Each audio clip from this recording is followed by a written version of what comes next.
Khan യൂനുസിലെ കശാപ്പുകാരനെന്ന് Palestine ജനത തന്നെ വിളിക്കുന്ന Hamas എന്ന ഭീകര സംഘടനയുടെ വളരെ പ്രധാനപ്പെട്ട നേതാവായിട്ടുള്ള യഹിയ സിൻവാർ ജയിലിൽ വെച്ച് രചിച്ചിട്ടുള്ള നോവല് പച്ച മലയാളത്തിലേക്ക് എത്തിച്ചിരിക്കുന്നു. നമ്മുടെ ജമാഅത്തെ ഇസ്ലാമിയുടെ പ്രധാനപ്പെട്ട പത്രമായിട്ടുള്ള മാധ്യമത്തിൽ വന്നിട്ടുള്ള വാർത്തയാണ്. ഇതൊന്നും പ്രത്യേകിച്ച് ഗൗരവമൊന്നും ആരും കൊടുക്കുന്നില്ല. പക്ഷേ സുബോധമുള്ള സകല ആളുകളും വളരെ ഗൗരവത്തിൽ ചിന്തിക്കണം. ലോകത്ത് പല രാജ്യങ്ങളും ഏറ്റവും വലിയ ഈ കാലഘട്ടത്തിലെ ഏറ്റവും വലിയ ഭീകര സംഘടനയായി പ്രഖ്യാപിച്ച ഹമാസ് എന്ന ഭീകര സംഘടനയുടെ പ്രധാനപ്പെട്ട നേതാവായിട്ടുള്ള യഹിയ സിൻവർ രചിച്ച നോവലൊക്കെ നമ്മുടെ കേരളത്തിൽ എന്തിനാണ് എത്തിക്കുന്നത്? അതാണോ നമ്മുടെ കേരളത്തിലെ പുതിയ തലമുറ പഠിച്ച് വളരേണ്ടത്?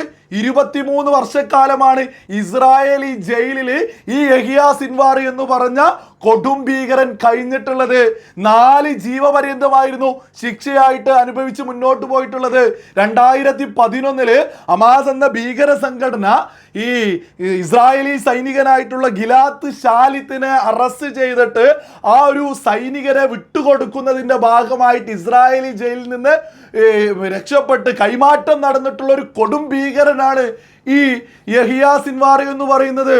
ലോകത്ത് അശാന്തി പടർത്തുന്നതിന് വേണ്ടിയിട്ട് പ്രധാനപ്പെട്ട നേതൃത്വം കൊടുക്കുന്ന ഈ ഒരു വ്യക്തിയുടെ പുസ്തകം പോലും നമ്മുടെ കേരളത്തിൽ പച്ച മലയാളത്തിൽ എത്തിയിരിക്കുന്നു. ഇവിടെ ഒരുപാട് ആളുകൾ അത് പാലസ്തീൻ ജനതയുടെ മനുഷ്യത്വത്തിന്റെ പേരിലാണ്, ഞങ്ങൾ മതത്തിന്റെ പേരിൽ ഒന്നുമല്ല എന്നൊക്കെ ഒരുപാട് ആളുകൾ വീമ്പ് പറഞ്ഞ് നടക്കുന്നുണ്ട്. അവരോടൊക്കെ തന്നെ ചോദിക്കാനുള്ളത്, ഈ കാലഘട്ടത്തിൽ ഇസ്രായേലിലും അതേപോലെ തന്നെ ഈ പറയുന്ന ഗാസയിലും മാത്രമൊന്നുമല്ല യുദ്ധം നടക്കുന്നത്. ലോകത്ത് ഒരുപാട് സ്ഥലങ്ങളിൽ യുദ്ധം നടന്നുകൊണ്ടിരിക്കുന്നുണ്ട്. അവിടെയൊക്കെ തന്നെ സാധാരണക്കാരായിട്ടുള്ള സ്ത്രീകള്, കുട്ടികള്, വൃദ്ധന്മാരായിട്ടുള്ള ആളുകളൊക്കെ തന്നെ വലിയ പരിക്കുകളും വലിയ വിഷമത്തോടു കൂടി തന്നെയാ മുന്നോട്ട് പോകുന്നത്.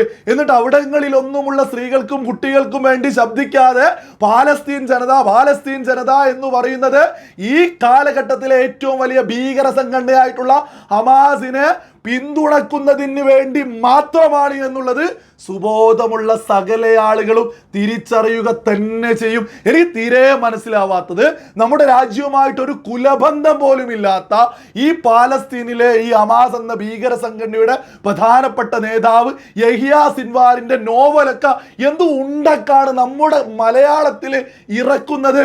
നമ്മുടെ കേരളത്തിൽ അശാന്തി പടർത്തുകയാണോ ഇതൊക്കെ ഇറക്കിയ ആളുകളുടെ ലക്ഷ്യം? ഇത്തരം പുസ്തകങ്ങളൊക്കെ നമ്മുടെ രാജ്യത്ത് നിരോധിക്കുക തന്നെ ചെയ്യണം. ലോകത്ത് ഒരുപാട് രാജ്യങ്ങൾ ഭീകര സംഘടനയായിട്ട് പ്രഖ്യാപിച്ചുള്ളൊരു പ്രധാനപ്പെട്ട ഒരു സംഘടനയാണ് ഈ ഹമാസ് എന്ന് പറയുന്നത്. അവരുടെ പുസ്തകമൊക്കെയാ ഇവിടെ പച്ച മലയാളത്തിൽ വിൽപ്പന നടത്തുന്നത്. ഇതൊന്നും ഇവിടെ വലിയ മതേതരത്വമൊക്കെ പറഞ്ഞിങ്ങാനി സകല തീവ്രചിന്തത്തിന് കൂട്ടുനിൽക്കുന്ന കേരള സർക്കാരിനോടൊക്കെ പറയാനുള്ളത്, ഇതൊക്കെ വലിയ അപകടമാണ്. ഇത് നമ്മുടെ കേരളം ഇതുപോലെയുള്ള പുസ്തകങ്ങൾ വായിച്ചല്ല വളരേണ്ടത് എന്ന് സർക്കാർ തന്നെ നേതൃത്വം കൊടുത്ത് വിളിച്ചു പറയണം. ഇത്തരം പുസ്തകങ്ങൾ നമ്മുടെ കേരളത്തിൽ ഇറക്കാൻ പാടില്ല എന്ന് തന്നെ അടിവരയിട്ട് പറയാൻ കേരള സർക്കാരിനൊക്കെ സാധിക്കണം.